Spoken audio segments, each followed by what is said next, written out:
Welcome into a very sweet edition of Golden Black Radio. I'm your host, Derek Schultz. Purdue marching on to the Sweet 16, and unlike Providence, nestled away in the Northeast, they won't have to go very far as they're going to have a nice home court advantage coming up here. Maybe not a lot of other advantages, however, in their matchup with number one seed Houston on Friday night, who is riding a 14-game win streak and has lost once since December. We're going to talk all about it with Brian Neubert over the course of today's podcast. But first, a thank you to our terrific Gold and Black sponsors, including Purdue Federal Credit Union, a proud partner of Purdue Athletics and the official credit card for Purdue fans. Boiler up. East End Grill and Ripple and Company, two distinctive bistros across the street from one another on the far end of Main Street. The perfect place for your next event. The Whitaker Inn, this Midwestern oasis, is perfect for a relaxing staycation or a weekend getaway. Escape from the ordinary at the Whitaker Inn. Sand Valley Resort. Enjoy winter at Sand Valley with outdoor adventures, cozy lodging, and astounding views. Experience everything from snowshoeing and ice hockey, fat tire biking, and curling to curated events. Whether it's a weekend getaway or an extended stay, Sand Valley provides the ultimate nature-filled retreat. Start planning your next winter getaway by visiting them at sandvalleypursuits.com. And finally, the Purdue Institute for Cancer Research, which has a history of innovation and one goal for the future: defeat cancer. Purdue brings together world-class Boilermaker scientists from across the university, conducting cutting-edge research that uncovers new ways to prevent, diagnose, and treat cancer. With your support, cancer research saves lives. Join the fight and donate to the Purdue Institute for Cancer Research today. This is usually, right before we get to Brian, the housekeeping programming note portion of Golden Black Radio, at least the Tuesday edition that I do. Wanted to let you guys know we are working tirelessly on partnering with a downtown Indianapolis watering hole for a pregame party. I understand that the game tips, I think, at like 2:15 in the morning on Saturday. It's going to be late. It's going to be a late night on Friday. So pace yourself. But we're working on that, a YouTube live event on our Golden Black channel on Friday, late afternoon, evening. We're going to let you know the details once we know them. Also, be sure to check out our acepro.com Wednesday night YouTube live chat with Brian and with Alan Karp, except for this Wednesday at 7:30. That's going to happen. I don't think that's going to happen at a bar. Maybe that should happen. Maybe we should do the Tuesday night show at a bar. I don't know. If you're a bar and you want us to do the show at the bar, let Alan Karpick know. He's the grand poobah of this whole thing, and he steers the ship. Also steering the ship, at least when it comes to basketball season, is our good buddy, goldenblack.com columnist and basketball knower Brian Neubert, who joins us here. You wouldn't be opposed to that, Brian, right? Just do it at a bar every Monday, Tuesday? I think you just said steering the sheep, which is one of the perils of live radio, I suppose. But I do that too, I guess. It's one of those things like you just pretend like it didn't happen, and then you think to yourself, wait a minute, did I just say it that way? So, And then your idiot coworker calls you out on it on live radio. I hope the bars are open really late in downtown Indianapolis, on Friday night, because come on, TV, really?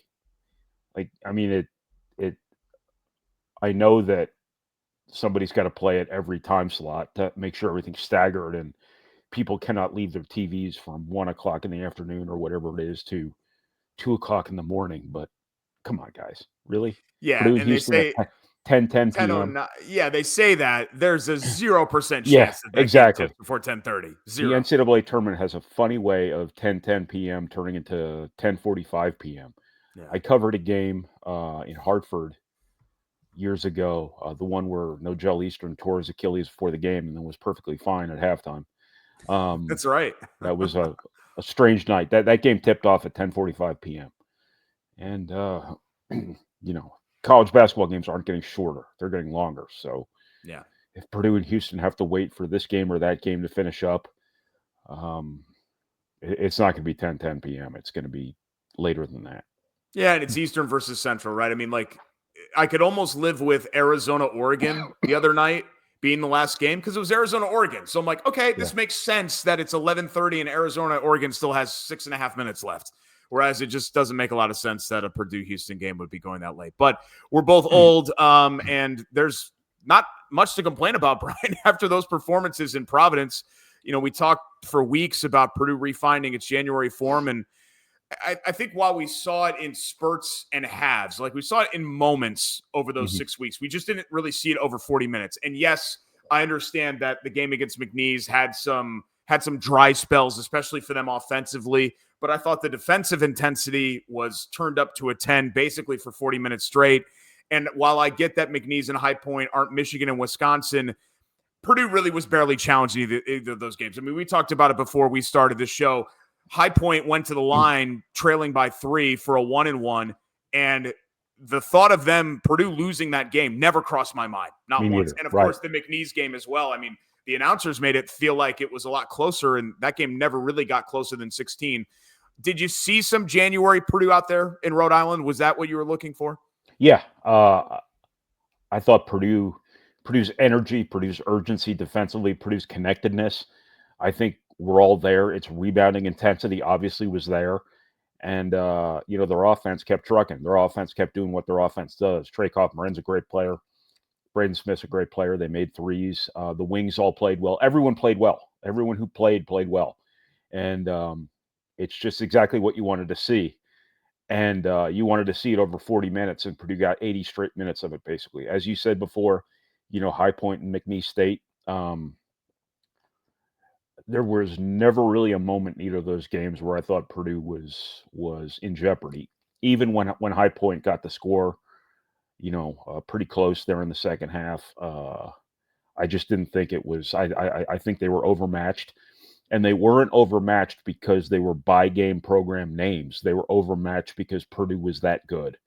Purdue was the best version of its basketball self that I think we've seen this season, and sustained it over the entirety of both of those games, with the exception of the completely unnecessary last 5 to 6 minutes of the McNeese State game, which was simple final score laundering after Purdue, had they kept their foot on the gas pedal, could have won that game by 25 or 30 points, ended up with a 14-point win, whatever it was. Doesn't matter. That was essentially a 25-point win that ended up as a 14-point win. So that's why you don't bet on college basketball, kids. But no, I just think everything you wanted to see from Purdue in terms of its response to the way it ended the regular season was exactly what you wanted to see. Now, people can easily say, okay, it's only High Point, McNeese State, 2 low major programs. Yes, that is true. But those were still 2 low major programs who'd won a hell of a lot of games this year and had completely run roughshod over their conferences. Came in with a lot of swagger, a lot of confidence, and Purdue just stole their spirits, as they say. And they weren't overmatched because they were High Point and McNeese State on paper. They were overmatched because Purdue was that good. Yeah, and McNeese outclassed Clemson for 35 minutes. And Clemson, I understand the ACC sucked this year, but Clemson won 18-2 in the ACC this year. And they were outclassed for 35 minutes until that frantic, they started throwing up threes and making everything. And that made that game a lot closer than it probably was. You're right. We could talk about hell, Will Berg's minutes in the opener. Everybody, it felt like, did something. We've spent a lot of time on this show focusing on Heidi and Colvin. I guess we can just call them Heiden, right? Because we combined the two. We've talked about them so much. And obviously both of them played well. I actually wanted to spend a little bit of time on the freshman guards, because Jakari Harris had 13 rebounds in the 2 games. And he's a guy that teams can't leave by himself from 3 anymore. Mm-hmm. And I thought, even though the McNeese game never really got close, CJ Cox had the 2 biggest threes of that game. The only 2 junctures of the game where you even felt like, oh man, maybe McNeese is about to make a run. A CJ Cox 3 came directly right during when that happened. And, we spent so much time on everybody else. What do you think about the growth and the progress that we've seen from those freshman guards now? From, really they were thrown in the fire right away. And here we are 3.5 months later, still contributing to a Sweet 16 run. Yeah, they've been great. And, typically with freshmen, you see a lot of miles on the tires by the end of the year. I don't know if those guys have had to bear the burden that, like, say, a couple of years ago, Braden Smith and Fletcher Lawyer did. Yeah. I think it's been a situation where CJ Cox and Jakari Harris, while they were thrown right into it, with those little inflatable things on their arms, where they didn't have to go out there and either, live or die based on the situation. They were able to kind of come in at their own pace and play as much as needed on any given night, and necessarily not have to be the difference between winning and losing, which is not the situation that Braden Smith and Fletcher Lawyer were in 2 years ago. But both of those guys have been good. Their energy, their competitive streaks have been invaluable for this team. Obviously, they take on a lot of defensive burden guarding the ball and things like that. And, their toughness, their competitive spirit have been very, very additive elements to this Purdue team, which was so largely established coming into this year with your three best players all kind of locked in and some other guys moving up the ranks. They've really added a lot to this team, and they're playing their best basketball of the year right now. And I think that, Jakari Harris, his rebounding, his defense, the fact he's making shots now, I think he deserves immense credit for the fact that there was a time in the winter when he could not throw the ball into whatever large body of water you could think of right now from 30 feet away. And you cannot leave him now. He is confident. He's accurate. He is really, really a potent 3-point shooter right now, and his numbers all back it up. CJ Cox, has been a little bit streaky with his shooting at times this year, but as you said, makes two enormous threes in that McNeese State game. The moment wasn't too big for either of those guys. The second CJ Cox three against the shot clock in the second half, I won't bog you down in detail here, but that changed the way McNeese was guarding Purdue.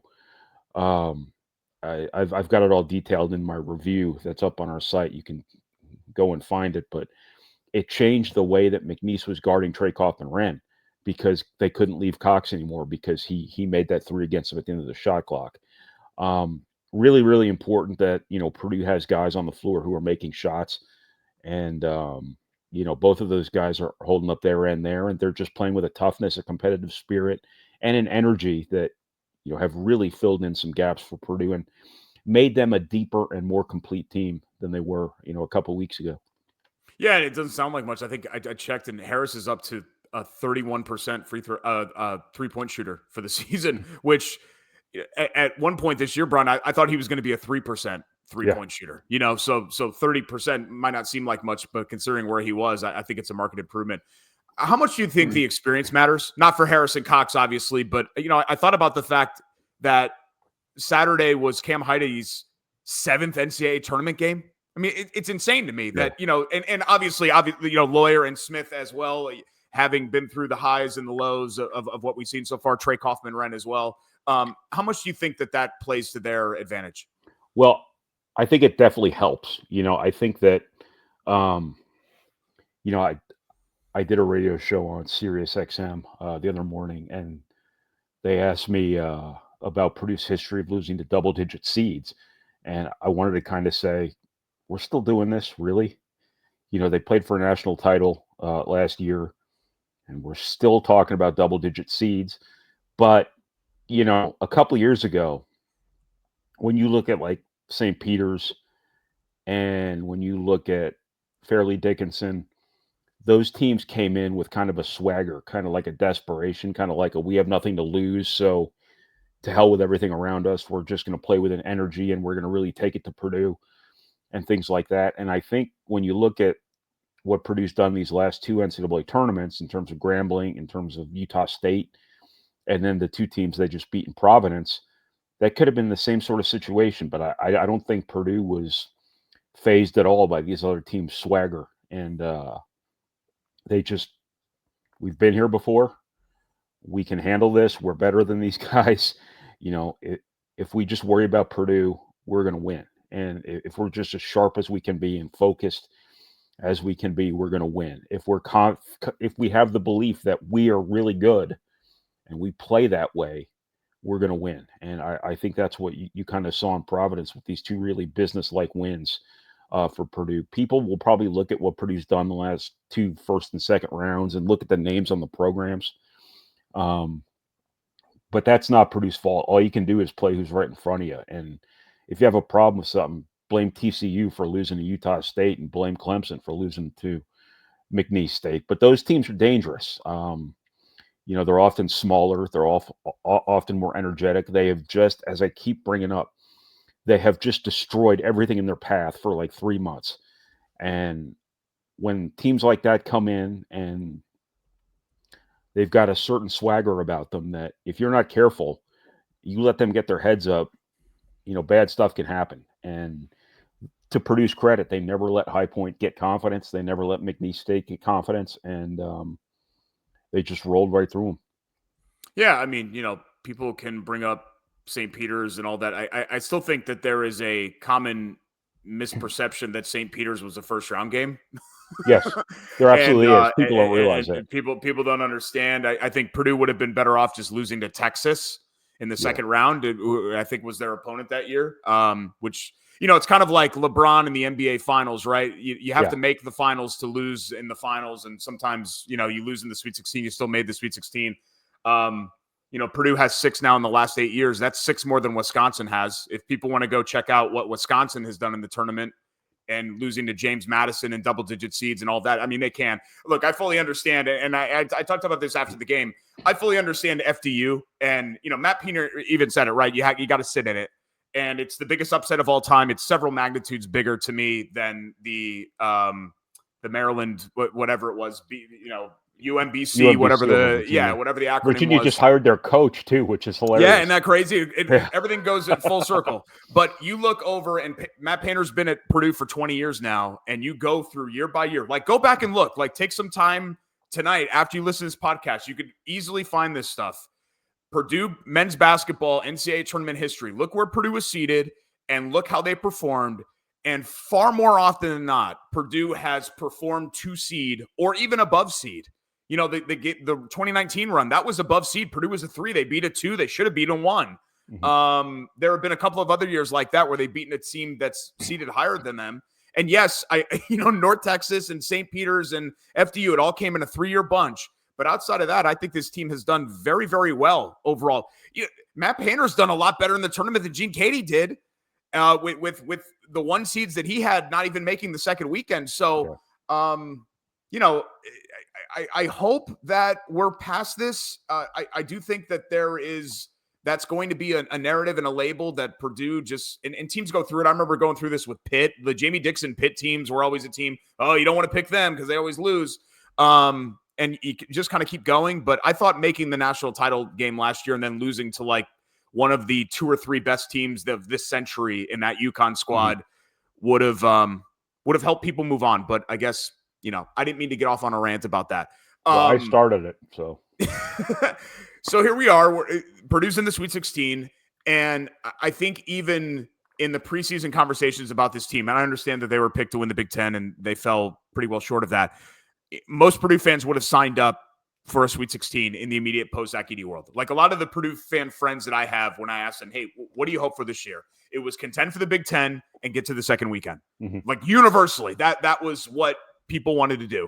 I'm not going to use the term house money because you're playing a virtual home game here. You're 2 wins away from a banner-worthy accomplishment in getting a return trip to the Final Four. So I'm not going to do the house money thing. I think Purdue has outgrown house money. But are we in I can live with the result now territory for Purdue? Does last weekend wipe away the regular season frustrations down the stretch? Yeah, I think so. And I am going to use the term house money because I think Houston is really good. Like really good. Like this is one of the few games Purdue's played.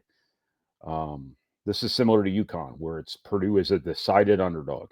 Houston's style of play is scary. And it's been scary for years. I've always said Houston is the one team, if I'm Purdue, I want no part of in the NCAA tournament. So home court advantage in Indianapolis is worth what? I think very little. Certainly historically, it's been worth very little if you look at some of the Big Ten tournament results and things like that, right? Right. And I also tend to believe that Purdue fans turn out better and create better home court advantages outside of Indiana. Like Louisville that year was unbelievable. Detroit last year was unbelievable. Had Purdue gone to Seattle, remember they took over Washington's arena in Washington that one year. But I'm off on a tangent here. I think that, Purdue's got nothing to lose this weekend. I think you have, if you do lose to Houston, you have gotten this to the point where you've tied this season off in an acceptable knot by getting to the second weekend. And Purdue is one of those few programs left in college basketball where next season starts now. This isn't Illinois where they're going to have a whole different team next year. This isn't Indiana where they're going to have a whole different team next year. That's a bad example because they had a coaching change, so of course they are. but Purdue is going to bring these guys back. Barring anything unexpected, they're going to be a preseason top 5 team next year, most likely. And this season could always be viewed fairly as a transition year from post Zach-Edey to Braden Smith and Fletcher Lawyer and Trey Kaufman-Wren being seniors. And, Purdue's got work to do in the offseason to make next year's team, better. But I think that this was always a year where you get to the second weekend. You would have liked to get to the second weekend with a Big Ten title of some kind, but you didn't get that. And that's water under the bridge at this point. But I think getting the Sweet 16 is a decent marker for whatever's going to come next year. And I think it does stand as, quote unquote success for this season. I can see it now on the Knucklehead Central post in like 5 minutes. Brian Neubert guarantees all Purdue players back next year. Well, I don't have any reason to believe that the pillar guys, Sure. are going to leave. Purdue will lose players. There's no question in my mind. Purdue will lose somebody. But I think your big three are all going to be back. But who knows anymore, But I think Purdue's going to have a nice team on paper next year. But they got to get some impact guys in the portal here. And by impact, I don't necessarily mean go get your leading scorer, go get your leading rebounder. If you can, great. But I think if you can get nice complementary pieces, if you can get Daniel Jacobson back somewhere close to where he would have been had he not gotten hurt this year, great. If Raleigh Burgess takes a step this offseason despite whatever's going on with his leg, that would be great. And you just have a chance to be a better team next year than you are right now. Much better. Yeah, I mean, it's a team that is solidly a very good team and at times can be a great team, but has, I think, obvious limitations that anybody that watched even 5 or 6 Purdue games this year could probably point out for you. I mean, you know what I mean? Like you don't have to dig very deep, I think, to find what this team's shortcomings were and addressing those. It just sucks, Brian. The portal's open right now. Like I saw there was a kid on Michigan who doesn't even play that he had to put his name in and his team's still playing. And it's like, it's so awkward, right? It's so and if you're a coach and you know that you're about to lose somebody or some buddies but you're also trying to prepare for this big game, it's just kind of a mess to me. I'm actually writing about this right now. I'm finally getting around to writing my column for Monday morning. And that's one of the things that I'm writing about is that this is a good problem to have, but it is a problem nonetheless in terms of when you get to the Sweet 16, this is what all of this is for, winning at this time of year. So your attention has to be 100% on winning these games. I mean, you're going to have to take some phone calls at night. You're going to have to make some calls. Got to call some people, as I think Quentin Tarantino said in Pulp Fiction, in that exact tone. Jimmy. Sorry, I just have movies playing in my head 24 hours a day.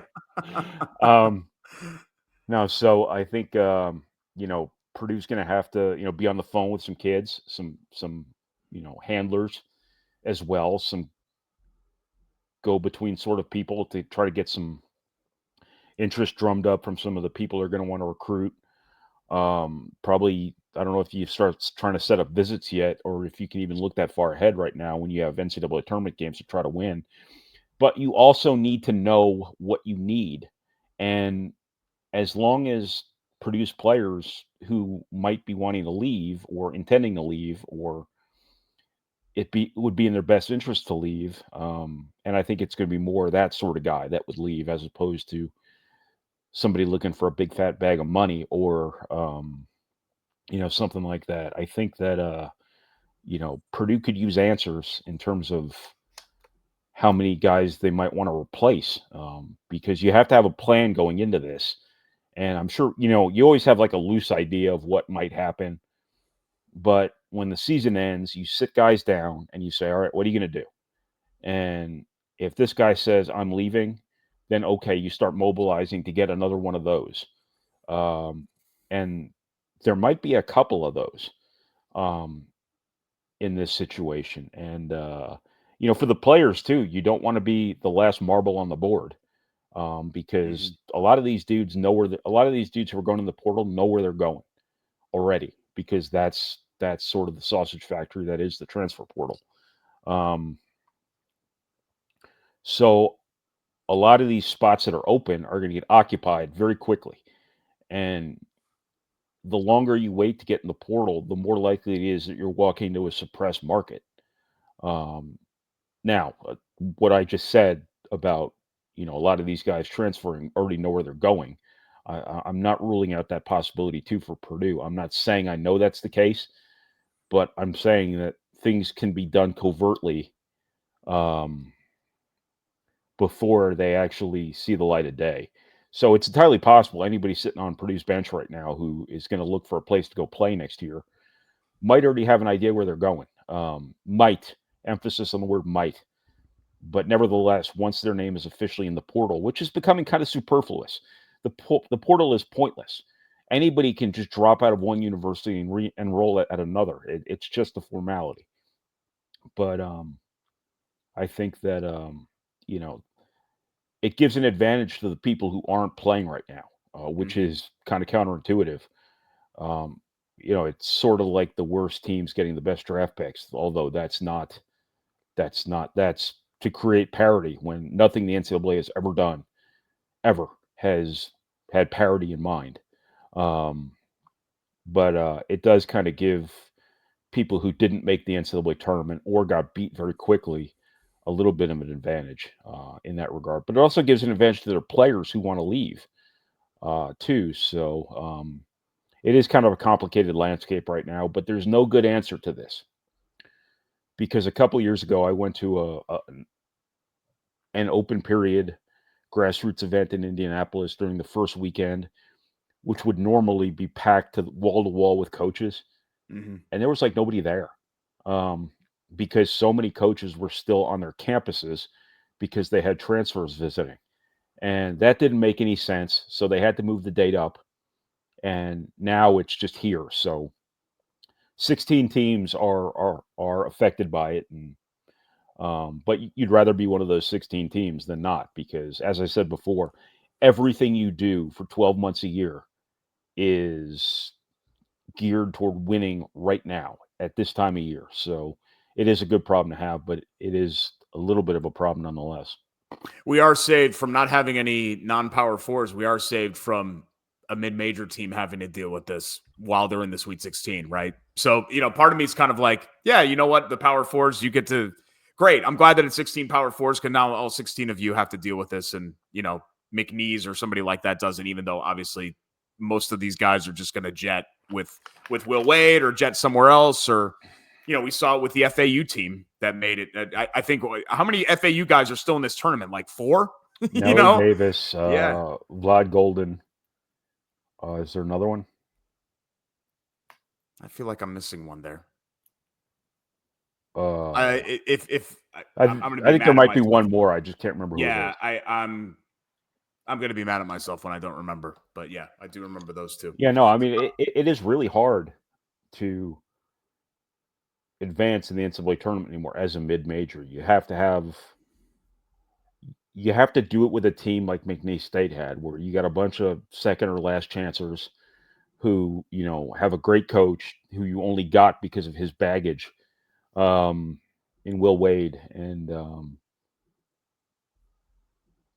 it is kind of lightning in a bottle. It's not something you're going to do more than once every, X number of years, if that.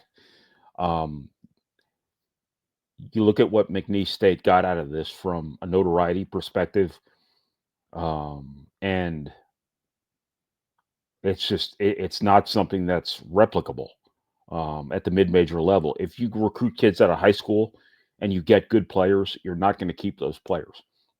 Nowadays, if you get a good transfer who has extra years of eligibility, you're going to have a hell of a hard time keeping him too if he's not a senior. And but it's just kind of the way of the world in college basketball now. It's always been the big ones eat the little ones, but now the big ones really eat the little ones.